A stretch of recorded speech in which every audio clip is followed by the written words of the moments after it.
नमस्कार, मैं इजहार अंसारी जया टॉक्स में आपका स्वागत करता हूं। तो जब से हिंडनबर्ग रिसर्च की रिपोर्ट आई है, तब से लेकर आज तक भारत की जो अर्थव्यवस्था है वो लगातार डामाडोल है। कंपनियां, जो लिस्टेड कंपनियां हैं, LIC हाउस या शेयर बाज़ार में जो अधिक खासकर अडानी से संबंधित जितनी भी कंपनियां हैं वो लोअर सर्किट को छू रही हैं। लगातार उनकी कंपनियों का जो है डाउनफॉल जारी है। सरकार कहती है कुछ नहीं होगा, जो भी होगा संभाल दिया जाएगा। किस तरह से संभाला जाएगा पता नहीं चलता। वोट आई थी 24 जनवरी को, उसके 3 दिनों में ही भारत में शेयर बाज़ारों को केवल 11 लाख करोड़ रुपयों का चूना लगा था। आज 1 महीने से ज़्यादा हो चुके हैं और अंदाज़ा लगाया जा सकता है कि यहाँ पर जो शेयर मार्केट के जो लोग हैं, जो शेयर मार्केट में अपने कारोबार करते हैं, उनके साथ क्या स्थिति होगी। और जो लोग शेयर मार्केट से जुड़े हुए हैं, जो कंपनियां शेयर मार्केट से जुड़ी हुई हैं, उनका क्या हाल होगा। तो हिंडनबर्ग रिसर्च जो एक US फर्म है, जिसके CEO जोनाथन एंडरसन है, उन्होंने एक 32,000 शब्दों की एक रिपोर्ट जारी की, जिसमें गौतम अडानी पर कई गंभीर आरोप लगाए गए हैं, जिसमें धोखाधड़ी, स्टॉक मैनिपुलेशन, मनी लॉन्ड्रिंग, भ्रष्टाचार और शेयर की कीमतों को ओवर वैल्यूड करके दर्शाया जाना था। साथ ही साथ उन्होंने यह भी आरोप लगाया कि सरकार अडानी को संरक्षण दे रही है, सरकार अडानी की कंपनियों को संरक्षण दे रही है। और जब उन्होंने ये गंभीर आरोप लगाया तो अडानी ने उसका जवाब नहीं दिया। उन्होंने 88 सवाल पूछे थे अडानी से, अडानी समूह, गौतम अडानी और अडानी समूह से, लेकिन उनका जवाब ना दे करके उन्होंने टाल मटोल किया और इसको सरासर कह दिया कि ये जो कंपनी है जोनाथन एंडरसन की, हिंडनबर्ग रिसर्च, दुर्भावनाग्रस्त है। ये कह करके अपने आप को बचती रही। जबकि आज के काल में, आज के दौर में हम देख सकते हैं कि जब से हिंडनबर्ग रिसर्च ने उस पर रिपोर्ट जारी की है, तब से लेकर के इस पर ऑस्ट्रेलिया में केस शुरू हो गए हैं। उसकी कंपनियों की जो बैलेंस शीट है वो जांच होने लगी है, उस पर प्रतिबंध लगाए जा रहे हैं। इसके अलावा अमेरिका में जो स्टॉक एक्सचेंज है, वहाँ से इसकी सारी कंपनियों को, लिस्टेड कंपनियों को बाहर कर दिया गया है हमेशा के लिए। इसके अलावा यूरोप में भी इसकी कंपनियों पर जांच की जा रही है। उन्होंने ये भी आरोप लगाया था कि फिजी हो, मॉरिशस हो, अफ्रीका जैसे कई देशों में या UAE जैसे कई देशों में सेल कंपनियां या नकली कंपनियां बना करके उसके नाम पर क्या है, बैंकों से लोन लिया और ये कंपनी अथाह कर्जे में डूबी हुई है। और अगर ये पूरी कंपनी बेच भी दी जाए तो भी जो कर्ज लिए गए हैं बैंकों से, वो कर्ज चुकाए नहीं जा सकते हैं। और ये जवाब जो कंपनी को दे देने चाहिए थे 88 सवालों के, वो जवाब ना दे करके क्या उन्होंने इस चीज़ को देश के साथ जोड़ दिया। अडानी पर सवाल पूछना देश पर सवाल पूछना कैसे हो गया, ये हमें भी नहीं पता था। हर्षद मेहता जो एक दौर के बहुत बड़े कारोबारी भ्रष्टाचारी निकले थे, ये उनसे भी कहीं आगे निकल गया और गौतम अडानी को आज के दौर का सबसे बड़ा फ्रॉडिया व्यक्ति कहा जा सकता है, क्योंकि इन पर जो गंभीर आरोप लगाए गए हैं। भारत में चाहे मोदी सत्ता उसको बचाने में लगी हुई, ED बचाने में लगी हुई, SEBI बचाने में लगी हुई, लेकिन दुनिया के तमाम देश इस पर कार्रवाई कर रहे हैं और इसकी कंपनियों को सील करने की कोशिश कर रहे हैं। इसके अलावा दक्षिण भारत में भी इसकी जो कई यूनिट्स हैं उसको तोड़ने के भी ऑर्डर मिल चुके हैं, क्योंकि NGT उसके नियमों को अनदेखी करके कई जगह पर इसके फर्म स्थापित किए गए हैं, उसको तोड़ा जा रहा है।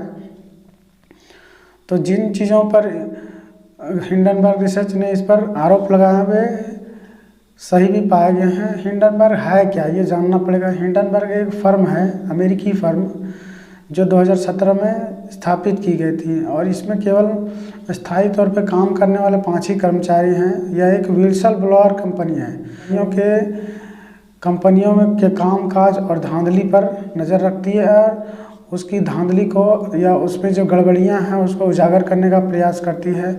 इससे भी पहले उसने कई 38-39 कंपनियों के जो रिपोर्ट है, लेखा जोखा है, उसको प्रकाशित किया था, उसकी धांधली को प्रकाशित किया था। अमेरिका की कंपनी हो चाहे चाइना की कंपनी, वो सारी कंपनी औंधे मुगरी थी और बर्बाद हो गई थी। और आज वही हाल गौतम अडानी की कंपनी का हो रहा है, अडानी ग्रुप का हो रहा है। और मज़े की बात यह है कि हमारे देश की जो सरकार है इतनी गूंगी बहरी बनी हुई है कि उनको पता ही नहीं चल रहा है कि वो बैंक ऑफ बड़ौदा हो, चाहे LIC हो, चाहे SBI हो, चाहे और भी जो सरकारी बैंकिंग कंपनियां हैं उससे खिलवाड़ कर रही है। और इस पर आरोप इसलिए लगाए गए क्योंकि इसकी जो मार्केट वैल्यू मानी जाती है गौतम अडानी की, ये करीबन 24 जनवरी से पहले 17.8 लाख करोड़ रुपए के करीब मानी गई थी, जो 228 बिलियन में से मतलब कह सकते हैं कि 120 बिलियन जो संपत्ति हैं केवल इन 3 साल में बढ़ी है। और इन 3 सालों में जो अकाउंटिंग में जो वृद्धि हुई है, इसके कमाई में जो वृद्धि हुई है, इस पर सवाल उठना लाजमी है क्योंकि ये 3 साल जो बीते हैं कोरोना काल में बीते हैं, जब देश की सारी कंपनियां बंद थी, कामकाज बंद थे।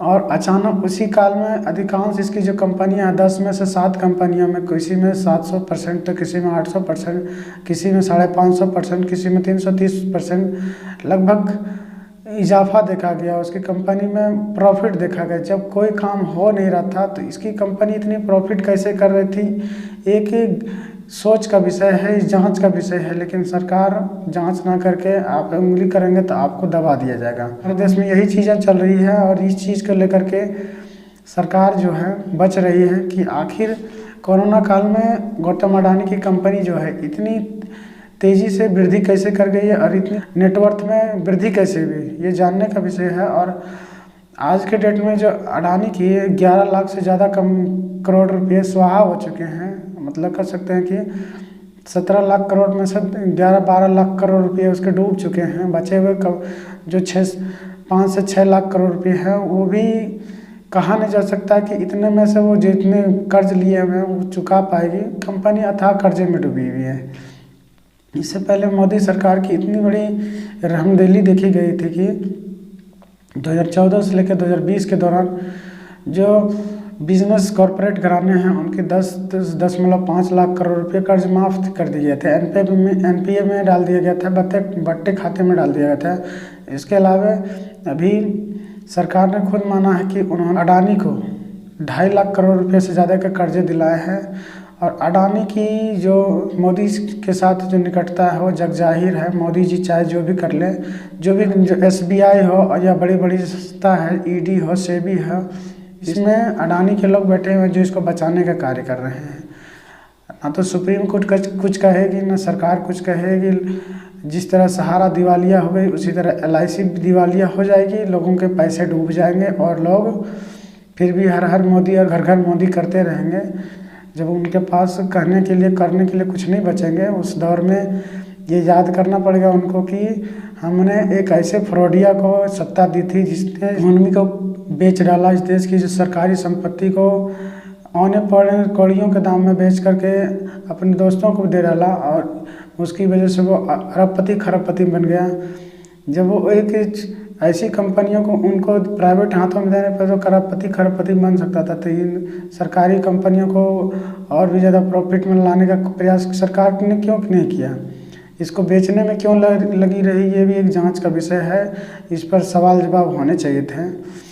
तो ये जो हमारा सवाल था सरकार से और जो संस्थाएं हैं, CBI हो चाहे ED हो, चाहे सुप्रीम कोर्ट है, चाहे सरकार की जो मशीनरी है, आखिर आकर वो सोया हुआ है कि उसको पता नहीं चल पा रहा है कि जो सेल कंपनियों के द्वारा या स्टॉक मैनिपुलेशन के द्वारा, मनी लॉन्ड्रिंग के द्वारा या जो काली कमाई है उसको वाइट करने का जो सारे धंधे चल रहे हैं अडानी ग्रुप में, या उसके बैलेंस शीट में जो हेर फेर किया गया है उसको सरकार क्यों नहीं जांच कर रही है।